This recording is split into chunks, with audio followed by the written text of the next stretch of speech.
Então, aqui está, sem exceção, Rádio Podcast. Criação, produção e apresentação do escritor José Carlos Laetano. Apoio: Academia Rio-Grandense de Letras e SNC Libre, Roma, Itália. E vamos ao assunto de hoje. Como nasce a ideia? Esta conversa serve para você que é ou quer ser escritor, vendedor, professor, aluno, banqueiro, político, motorista de ônibus ou qualquer outra atividade. Você sabe de onde vêm as suas ideias? A ideia nasce na mente das pessoas e serve para toda a atividade humana. Serve até para evitar briga entre marido e mulher. Mas esse papo não é do tipo autoajuda. Escritor, todos somos de uma maneira geral. Todos escrevemos cartas, mensagens, relatórios, bilhetes, livros e artigos para jornais e revistas. Somos todos escritores. É preciso que você saiba que pode escrever e, é claro, precisa aprender o português. Mas não precisa tornar-se uma pessoa famosa. Dorothy Parker afirmou certa vez que ninguém escreve pior do que é capaz. Ninguém escreve pior do que é capaz. Se você pretende enfrentar um texto, faça o melhor possível. Henry Miller confessou que o desejo de escrever foi importante em sua vida e começou a escrever aos 33 anos, pensando ser uma tarefa além das suas forças. Para escrever, disse Garcia Marques, temos que estar convencidos que somos melhores do que Cervantes, o famoso escritor espanhol. Se não acreditarmos que podemos escrever melhor, acabamos por nos tornar pior do que somos na realidade. Se não acreditarmos que podemos escrever melhor, acabamos por nos tornar pior do que somos na realidade. Como disse Ramon Nieto, ninguém mais enfrenta tantos próprios limites quanto o escritor de literatura. O artista plástico sabe o que deve fazer, ainda que de modo aproximado. O arquiteto não projeta uma catedral desejando uma simples casa de madeira. O pintor não pensa num restaurante no centro do Rio quando o que busca é a vida de Santos Dumont, o pai da aviação. O funcionário que escreve uma carta ao relatório sabe como começar e não tem ideia como terminar. Mas termina. É um milagre? Não. Adiante explico por quê. Ainda com relação ao que escreve romances, Sartre disse que ninguém mais que o escritor de literatura assume a desdita e o absurdo da condição humana. De fato, o artista é quem melhor e mais profundamente compreende a solidão e o sofrimento humano porque incorpora no próprio ser as alegrias e as dores das pessoas para retratá-las em suas obras, seja na literatura, na pintura, na música. Então, temos a inspiração. Tudo está em nossa mente. O que temos na mente não são palavras, são imagens, são fotografias. Para compreender isso, é preciso falar de uma metáfora, de um exemplo que criei, o oceano. Colabore comigo e faça assim. Feche os olhos e imagine uma linha reta que começa na esquerda e vai para a sua direita. Essa linha é a superfície do mar. Está olhando o mar? Ali onde estão as ondas? Acima dessa linha e das ondas está o sol, o vento, a canoa. Está vendo essa fotografia? Pois essa fotografia é o nosso consciente. No nosso consciente, eu sei o que estou fazendo. Estou escrevendo esse podcast sentado à frente do computador do meu escritório. Está chovendo fraco lá fora, a temperatura está amena, um pouco mais frio do que quente. Vou interromper a escrita por 10 segundos para um gole de café. E o café está frio. Este é o meu consciente. Agora, imagine que o consciente fique localizado na testa. Encoste o dedo na sua testa. Pronto, você está apontando para o seu consciente. Voltemos ao oceano. Logo abaixo dessa linha estão as ondas. Se você mergulhar a cabeça na água, verá aquela parte onde nadam os peixinhos. Ali você precisa usar óculos de mergulho. Essa parte abaixo da superfície da água é o nosso subconsciente. O nosso subconsciente são gavetinhas. Ali guardo as informações que necessito. Quando preciso da tesoura, abro a primeira gaveta e não a encontro. Daí procuro em outra gaveta e, se for o caso, em mais outra gaveta. Não fico nervoso. Sei que a tesoura está naquele pequeno armário ao meu lado. É só procurar. Essas gavetinhas estão em nossa mente, na parte mais externa, ali atrás da testa, digamos assim.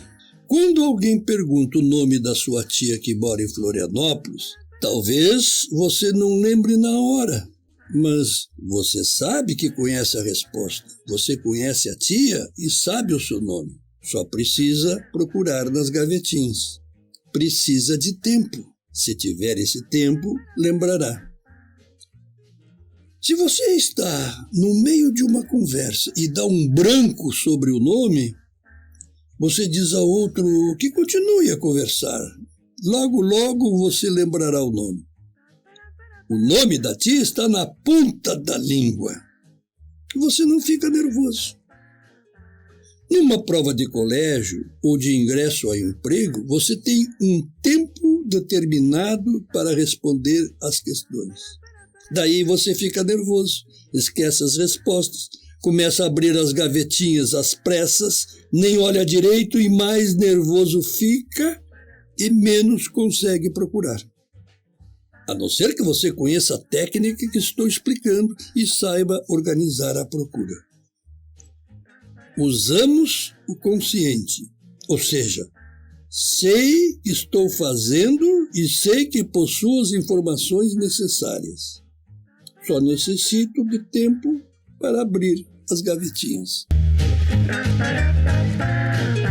E temos o inconsciente, consciente, subconsciente e inconsciente. Estamos naquele mar. Lembra do mar?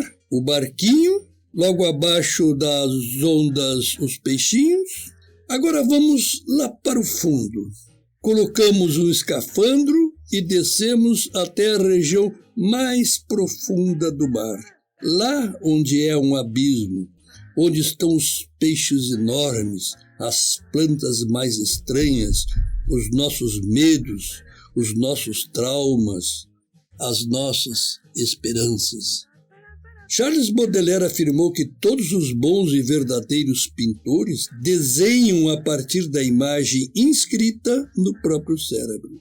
Os bons e verdadeiros pintores desenham a partir da imagem inscrita no próprio cérebro.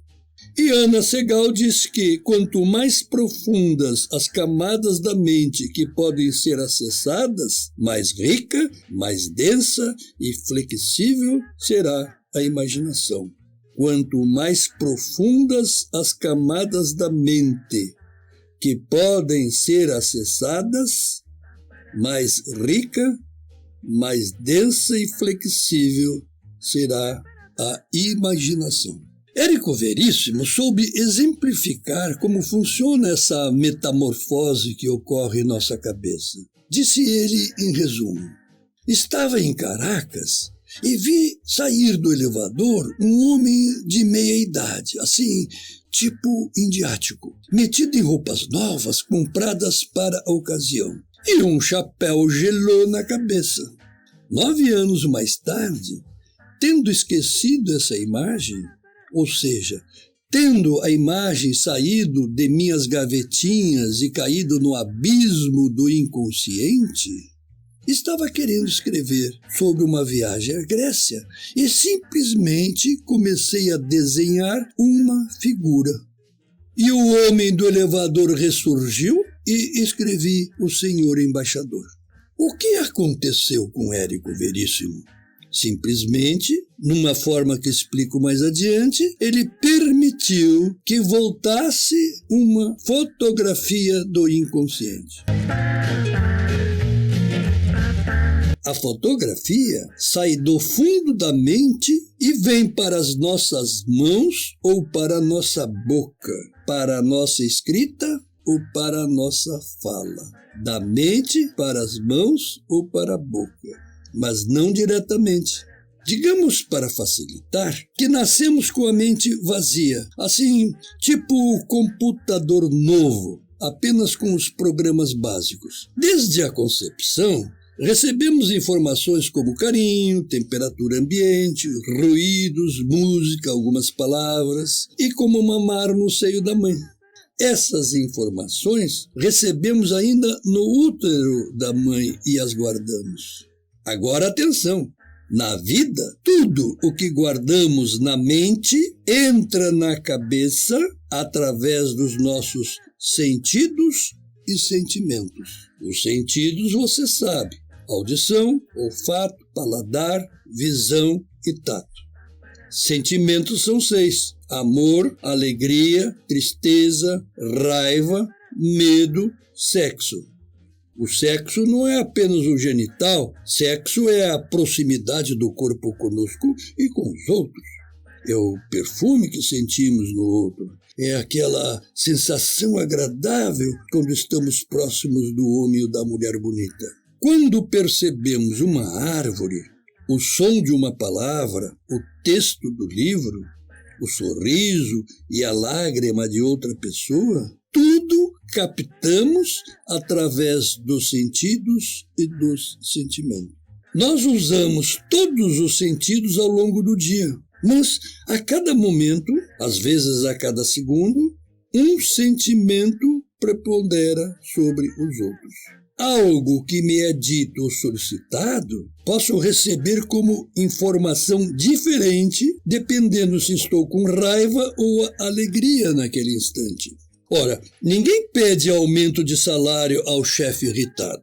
Acontece que cada sentimento é como um balde de tinta. Digamos, a raiva é o vermelho, o medo é o preto, a alegria é o branco. Quando a informação entra na minha mente, ela entra pintada e assim fica lá dentro. Outra coisa que nos aproxima do computador é o processamento. No computador, cada informação que você acrescenta modifica o que já está na memória. Você fotografa um pássaro verde e depois joga um pingo de vermelho na foto e o pássaro deixa de ser verde. Se você escreve um substantivo e depois acrescenta um adjetivo, aquele substantivo muda para significar outra coisa. Exemplo: substantivo. Eu digo mulher e você vê a fotografia de uma mulher. Que tipo de mulher? Alta, magra, bonita, velha? Eu nada falei. Então você faz a fotografia que quiser. Mas eu acrescento um adjetivo: mulher morta. Aquela mulher da sua fotografia muda para um cadáver. Assim, estamos sempre com a mente em processamento. Sempre. De manhã, de tarde, de noite. Um computador que não desliga. Por isso, se você levanta o nariz e afirma que tem a sua opinião e encerra a conversa, você é um idiota. Se você for inteligente e permitir-se receber novas informações e permitir que essas novas informações processem na sua mente, você terá outra ideia, outra opinião, que poderá ser a mesma ideia, mas melhorada. Ou a mesma ideia, mas piorada. Ou outra ideia e você muda de opinião. Em outras palavras, a sua verdade só vale como verdade com as informações que você possui. A sua verdade só vale como verdade com as informações que você possui. Daí a importância em cuidar de onde você busca as informações. Como digo no podcast, você é o que pensa e você pensa o que lê e ouve, mudar de opinião é sinal de inteligência. Mudar de opinião é descobrir uma outra verdade mais verdadeira. E a nova verdade mais verdadeira não significa que seja a verdade última. A pessoa culta e inteligente passa a vida em busca da grande verdade. Por exemplo, o significado da vida. Por exemplo, existe vida fora do planeta Terra? Por exemplo, o que acontece conosco após a morte?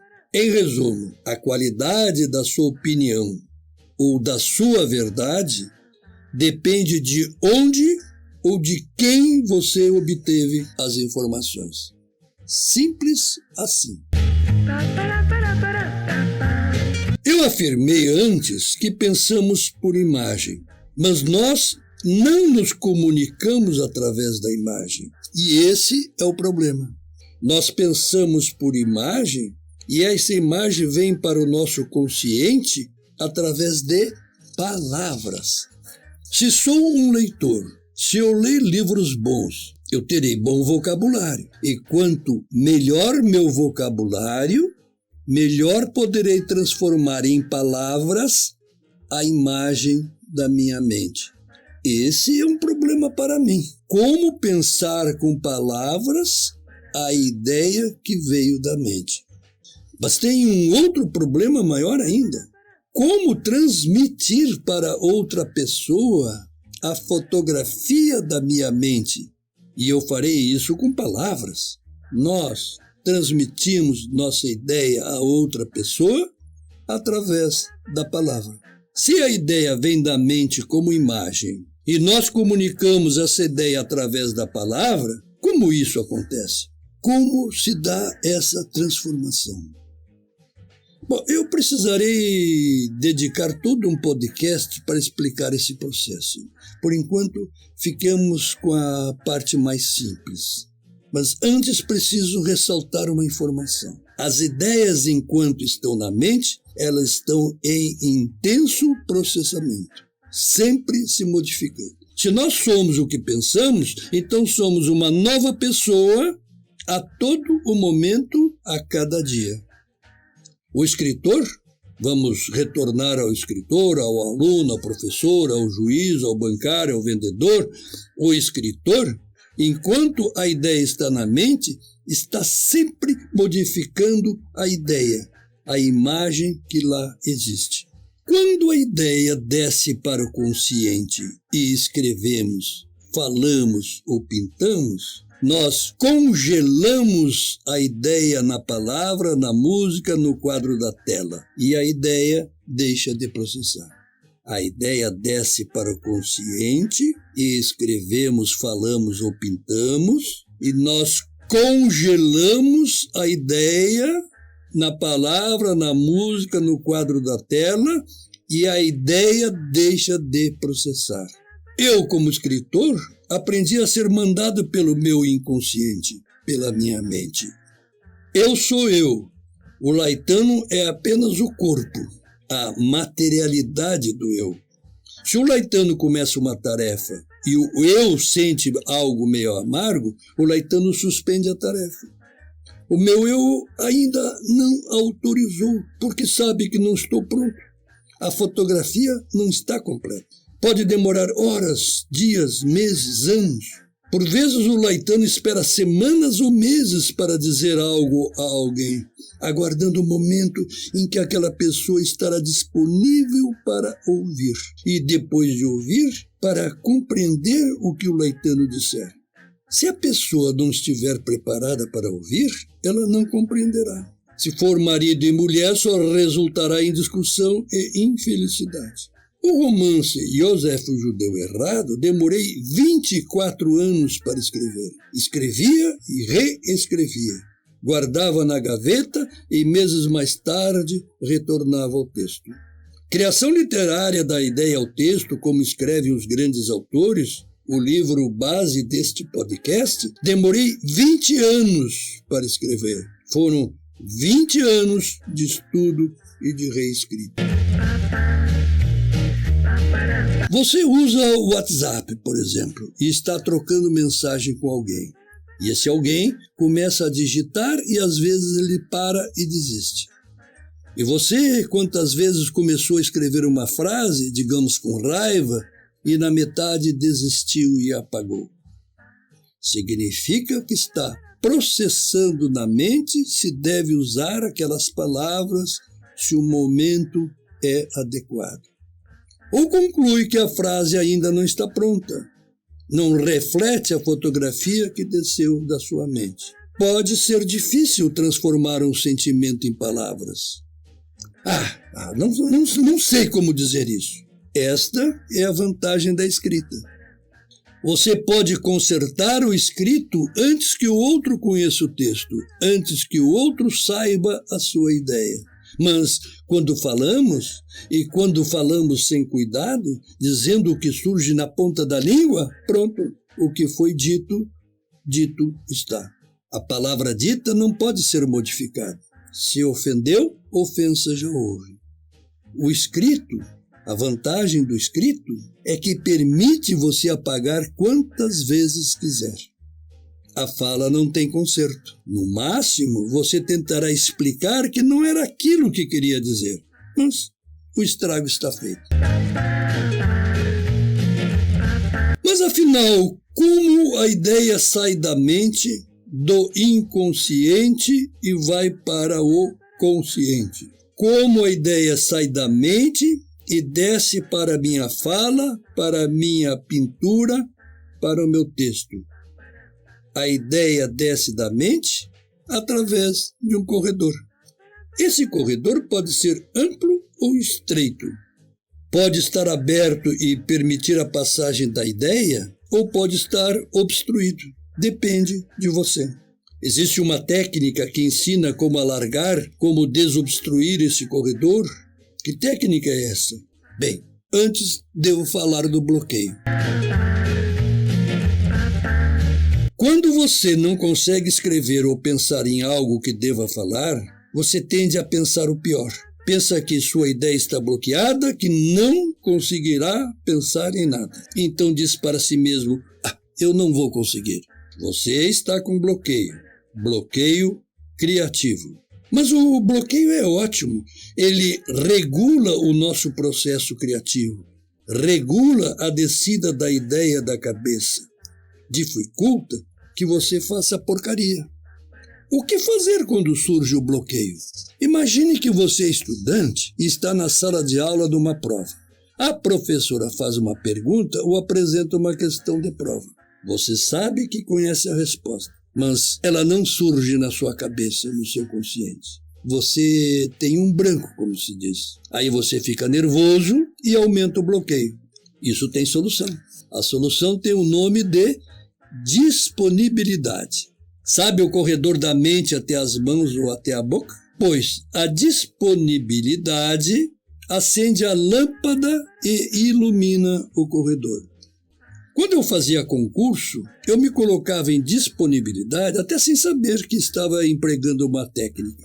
Recebia a folha com as questões, passava rapidamente os olhos pelas perguntas, puxava algumas balas do bolso e as colocava na ponta da mesa, ajeitava o lápis e a caneta com cuidado ao lado das balas, procurava a borracha e a colocava em outro canto. Tudo com muita calma.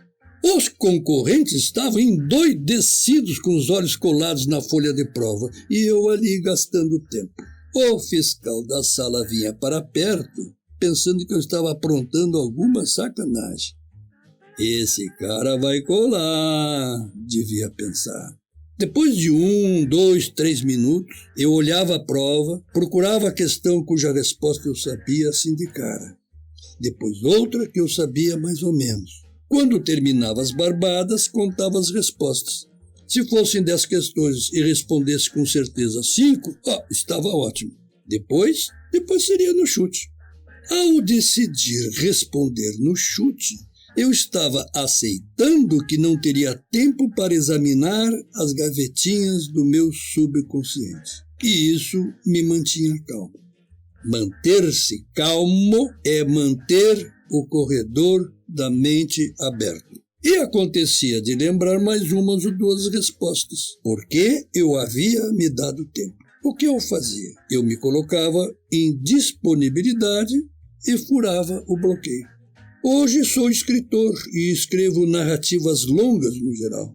Quando surge o bloqueio, eu não brigo com ele. Faço outra coisa. Trato das plantas na horta, preparo o almoço ou janta, passo roupa, leio um livro, assisto um filme, caminho, outra coisa. Enquanto o Laetano faz essas outras coisas, o eu do Laetano continua trabalhando na ideia. E eu tenho absoluta certeza que a mente, o eu, avisará o Laetano quando o processamento lá no cérebro estiver pronto. Em outras palavras, a mente me avisará quando decidir que eu deva escrever. Nunca falhe. Aquela história de escrever e depois jogar papel no lixo porque escrevi bobagem, se não acabou, agora é menos constante. Veja, numa situação de prova, o aluno não tem esse tempo. Por isso acho uma sacanagem o professor entrar na sala de aula e dar um tema. Hoje vocês farão uma redação sobre a cor verde do arco-íris, 15 minutos. Porra, isso é uma sacanagem. Não é assim que a nossa mente, a nossa criatividade funcionam. De outro lado, Malamud aconselha a que se trabalhe com incerteza. E isso vale para todos. Para o cara que começará um serviço novo, como para o escritor que deseja iniciar novo romance. Não conseguirei. O primeiro pensamento. Daí a ansiedade, a certeza que tudo dará errado. Saber que o medo do novo gera bloqueio, que o bloqueio gera ansiedade, que a ansiedade aumenta o bloqueio. Esse saber ajuda, porque você sabe que a única saída é colocar-se em disponibilidade. É como procurar a tesoura nas gavetinhas do subconsciente, lembra? Se não encontro a chave da casa, procuro em 2 ou 3 lugares óbvios e não encontro. Então desisto. Mas dou-me tempo e faço outra coisa. De repente, tchan! Lembro que deixei no banco do carro. Estarei falando da inspiração? Inspiração é outra coisa. A inspiração vem antes do bloqueio. Inspiração é quando vem a ideia da mente. Primeiro você escreve, você planeja na mente. Quando a ideia desce para o consciente em forma de palavras, ela está pronta. Isso as pessoas chamam de inspiração. Vargas Llosa dá uma ideia de inspiração. A princípio é algo nebuloso, um desassossego, uma inquietação, uma curiosidade. E digo eu, é um desassossego porque o eu está escrevendo, está criando, e o Laetano sente isso, mas não sabe o que está sendo escrito, o que está sendo planejado lá na mente, lá pelo eu. Ingmar Bergman mostrou a diferença entre intuição e intelecto, e disse ele: eu jogo um dardo na escuridão, isso é intuição. Depois mando um exército recuperar o dardo, isso é intelecto. Ou seja, primeiro surge a intuição. A sua mente, o seu eu já pensou sobre o assunto, mas você ainda nada sabe disso.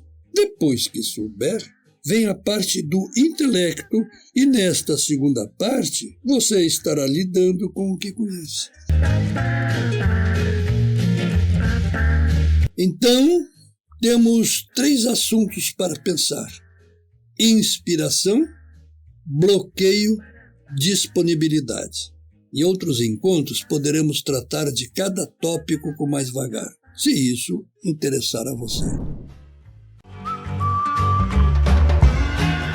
Este foi o Sem Exceção Rádio Podcast. Criação, produção e apresentação do escritor José Carlos Laetano. Se você apreciou esse podcast, colabore com este projeto divulgando aos seus amigos. Para conhecer minhas obras, basta digitar meu nome, José Carlos Laetano, na Amazon, no YouTube ou no Google. E não esqueça, você é o que pensa, e você pensa o que lê e ouve. E até o próximo sábado, ao meio-dia.